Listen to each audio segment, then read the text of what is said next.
আমি আপনার আগে ঘুমায় যাই, আপনি এখন থেকে আমার ঘুমানোর পরে ঘুমাবেন, তাইলেই হবে। হবে না, আমার নাক ডাকার আওয়াজে মাঝে মাঝে পাশের রুম থেকে আম্মা উঠে যায়, তুমি পাশে কেমনি ঘুমাবে? এটা হবে না। আপনি তো আমার ঘুমের ব্যাপারে কিছু জানেনই না।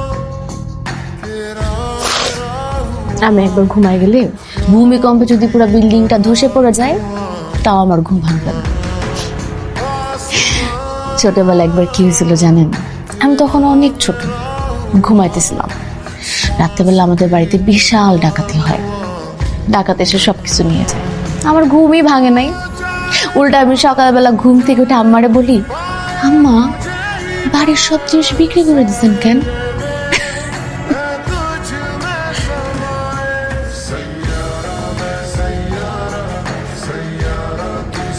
আমরা একবার চেষ্টা করে দেখি আজকে।